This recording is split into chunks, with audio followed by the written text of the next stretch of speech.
Bay.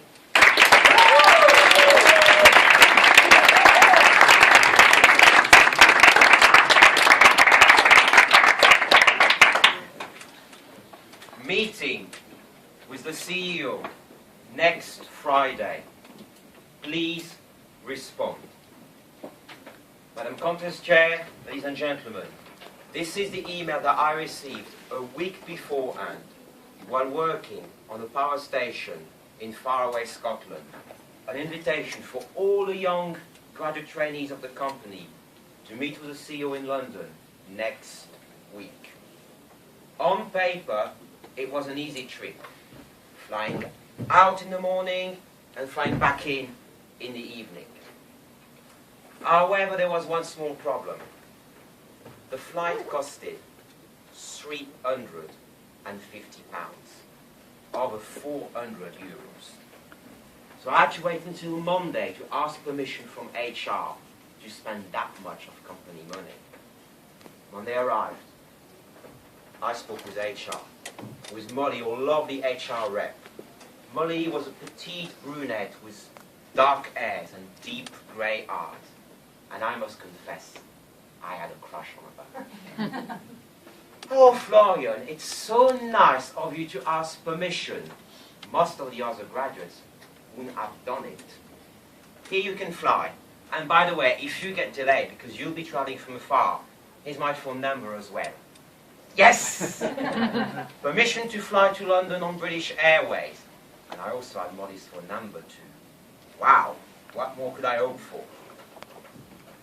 The day was organized with military precision.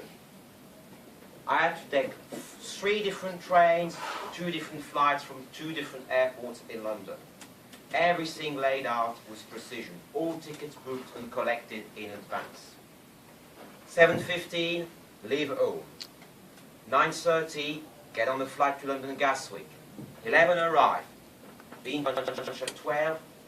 2 o'clock, lunch is over. 4 o'clock, flight back. At 6 o'clock, you're back home in Glasgow. Easy peasy. Nothing was left to chance. Or was it? Beep! Beep! 6:30 on the Friday. Time to wake up. My grey suit's on. My beige overcoat is on. And my freshly polished black shoes are on as well. I get up to the station, ready to get the trains. The scenery on the way is a delight, along the coast of the Clyde estuary. There's a rolling green hill of Scotland, and stations are announced one by one in lovely Scottish brogue until Paisley Gilmour Street. Change here for train to Greenock and Gourock and the bus link to Glasgow Airport. Remember to take your bags with you. So far, so good. Checking out the airport is a breeze. Security, seamlessly efficient.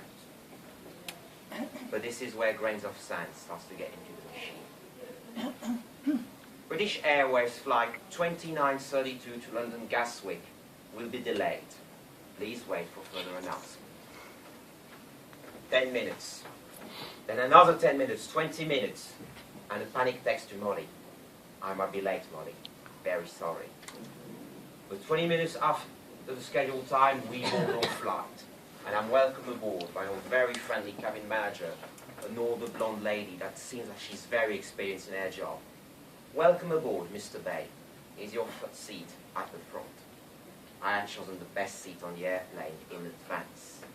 Soon we take off, and the grey drab towers of Glasgow behind us, replaced by the rolling green moors and hills of southern Scotland and northern England. Beautiful. Words by Shakespeare start to echo in my head. This little hearse, this realm, this precious stone atop the silver sea, this Great Britain, flying is truly fantastic. Soon, the smell of freshly cooked bacon and scrambled eggs fills the cabin, and I've got English breakfast on my tray. So far, so good. I quickly chat with the cabin manager afterwards and say, "You seem quite, oh, are you ex-British Caledonian?" "No, I'm ex-Danair." "How come you know about all these old airlines?" "I'm a bit of a plane geek," I say to her. But I'm in heaven. A lovely flight, lovely people to speak to, and soon it's time to land in London. Late. Will I be on time for my train? Google Earth said it would be only 500 yards, 500 meters. So really, everything should be easy peasy. But I miss my train. And I get the next one to arrive late for lunch. By just a single minute. We haven't started yet, and then Vincent arrives. And I get really jealous of my best mate Mark on the course. You see, Mark has got Monsieur de Rivaz on that side and Molly on the other side. Bastard. How can he be so lucky? Vincent starts his conversation, waffles on and on and on, like any good Frenchman would. I finally get to ask him a question. This is me. You must be young to ask this question when I talk about plans to 2050. So eventually, the lunch finishes over half an hour late. And it's an instant rush to get on the metro to go to that different airport. And this is where an important detail went missing.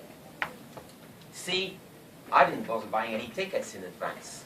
I didn't bother recharging my card. So now I'm in a rush, and there's a long queue of tourists waiting to buy a ticket in the Victoria Tube station. Eventually, I get onto the Easter Express that is delayed at a red signal and is stuck. And the driver says, "We're very sorry, but we're just being stuck at a red signal." I'm despairing. Will I have to buy another £400 ticket out of my own pocket this time?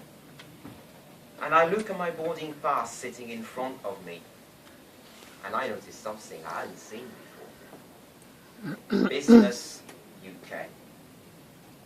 See, in the haste of booking that plane ticket with such a couple of days of notice, I had an instant upgrade to business class. And I just become a tiny less worried. I have missed my flight, but when I go at the counter, everything is sorted. No problem, sir. You'll be on the next flight at 6 o'clock. Does this mean I can go to the lounge?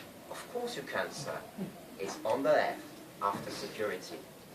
And there I sat, waiting in complete luxury for my next flight back to Glasgow.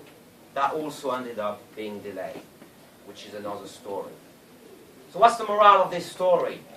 Does proper planning always prevent poor performance? Not quite, because sometimes enjoy the unexpected just trumps over prior planning prevents poor performance. Madam Countess Chair.